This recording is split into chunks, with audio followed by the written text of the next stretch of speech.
नमस्कार। आज हम जानेंगे 19वें श्लोक का अर्थ। श्लोक 19। तुल्य निंदा स्तुतिर्मौनी संतुष्टो येन केनचित् अनिकेत स्थिरमतिर् भक्तिमान में प्रियो नरः।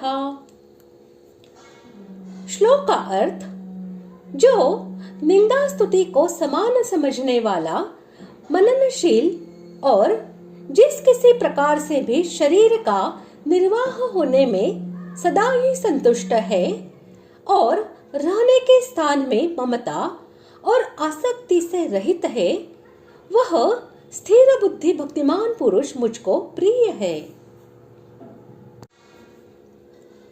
भगवान के भक्त का अपने नाम और शरीर में किंचन मात्र भी अभिमान या ममत्व नहीं रहता, इसलिए न तो उसको स्तुति से हर्ष होता है और न निंदा से किसी प्रकार का शोक ही होता है। उसका दोनों में ही समभाव रहता है। सर्वत्र भगवत बुद्धि हो जाने के कारण स्तुति करने वालों और निंदा करने वालों में भी उसकी जरा भी भेद बुद्धि नहीं होती। यही उसका निंदा स्तुति को समान समझना है। मौनी पद न बोलने वाले का वाचक प्रसिद्ध है, अतः यहाँ उसका अर्थ मननशील किया गया है, क्योंकि मनुष्य केवल वाणी से ही नहीं बोलता, मन से भी बोलता रहता है। विषयों का अनवरत चिंतन ही मन का निरंतर बोलना है। भक्त का चित्त भगवान में इतना संलग्न हो जाता है कि उसमें भगवान के सिवा दूसरे की स्मृति ही नहीं होती। वह सदा सर्वदा भगवान के ही मनन में लगा रहता है। यही वास्तविक मौन है। बोलना बंद कर दिया जाए और मन से विषयों का चिंतन होता रहे, ऐसा मौन बाह्य मौन है। मन को निर्विषय करने तथा वाणी को परिशुद्ध और संयत बनाने के उद्देश्य से किया जाने वाला बाह्य मौन भी लाभदायक होता है।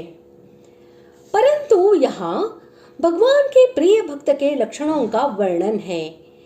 उसकी वाणी तो स्वाभाविक ही परिशुद्ध और संयत है। इससे ऐसा नहीं कहा जा सकता कि उसमें केवल वाणी का ही मौन है, बल्कि उस भक्त की वाणी से तो प्रायः निरंतर भगवान के नाम और गुणों का कीर्तन ही हुआ करता है, जिससे जगत का परम उपकार होता है। इसके सिवा भगवान अपने भक्ति का प्रचार भी भक्तों द्वारा ही कराया करते हैं।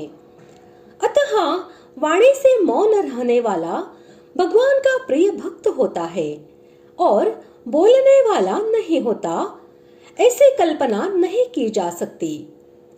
18वें अध्याय के 68वें और 69वें श्लोकों में भगवान ने गीता की प्रचार करने वाले को अपना सबसे प्रिय कार्य करने वाला कहा है। यह महत् कार्य वाणी के मौनी से नहीं हो सकता। इसके सिवा 17वें अध्याय के 16वें श्लोक में मानसिक तप के लक्षणों में भी मौन शब्द आया है। यदि भगवान को मौन शब्द का अर्थ वाणी का मौन अभिष्ट होता, तो वे उसी वाणी के तप के प्रसंग में कहते, परंतु ऐसा नहीं किया। इससे भी यही सिद्ध है कि मुनि भाव का नाम ही मौन है, और यह मुनि भाव जिसमें होता है वह मौनी या मननशील है। वाणी का मौन मनुष्य हठ से भी कर सकता है। इससे यह कोई विशेष महत्व की बात भी नहीं है। इससे यहाँ मौन शब्द का अर्थ वाणी का मौन न मानकर मन की मननशीलता ही मानना उचित है।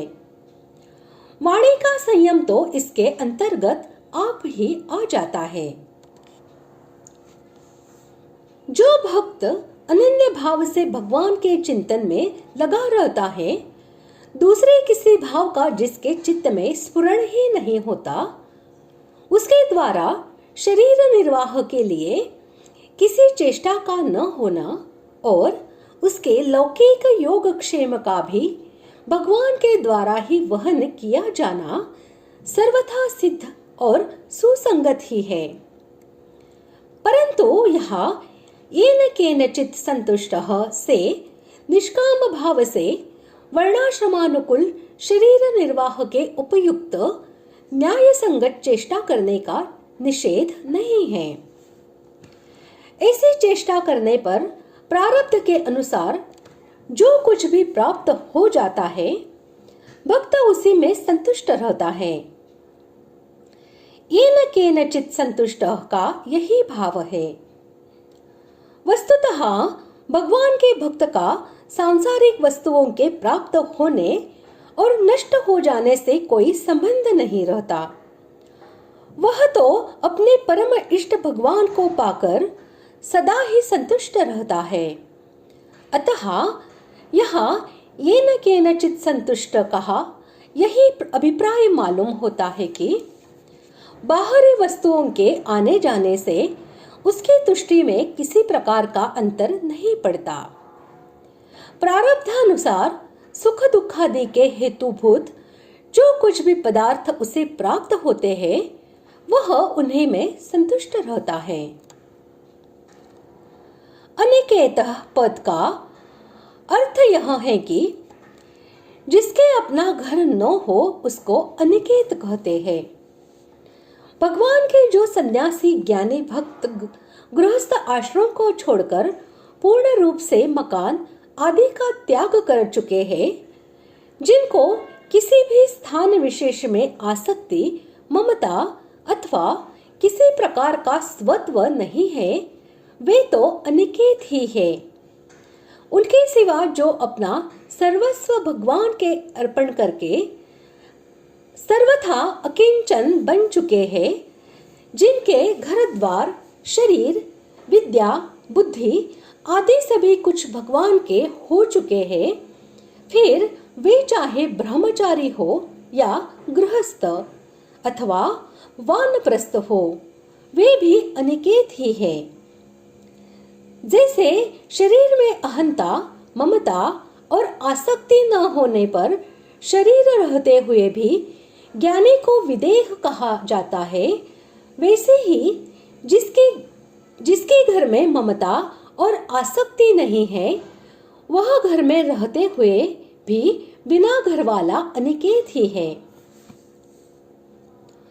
भक्त को स्थिर बुद्धि कहने का अभिप्राय यह है कि भक्त को भगवान के प्रत्यक्ष दर्शन हो जाने के कारण उसके संपूर्ण संशय समूल नष्ट हो जाते हैं। भगवान में उसका दृढ़ विश्वास हो जाता है। उसका निश्चय अटल और निश्चल होता है। अतः वह साधारण मनुष्यों के भांति काम, क्रोध, लोभ, मोह या भय आदि विकारों के वश में होकर धर्म से या भगवान के स्वरूप से कभी विचलित नहीं होता। इसीलिए उसे स्थिर बुद्धि कहा गया है। इस प्रकार आज हमने 19वें श्लोक का अर्थ जान लिया है। अगले भाग में जानते हैं 20वें श्लोक का अर्थ। धन्यवाद।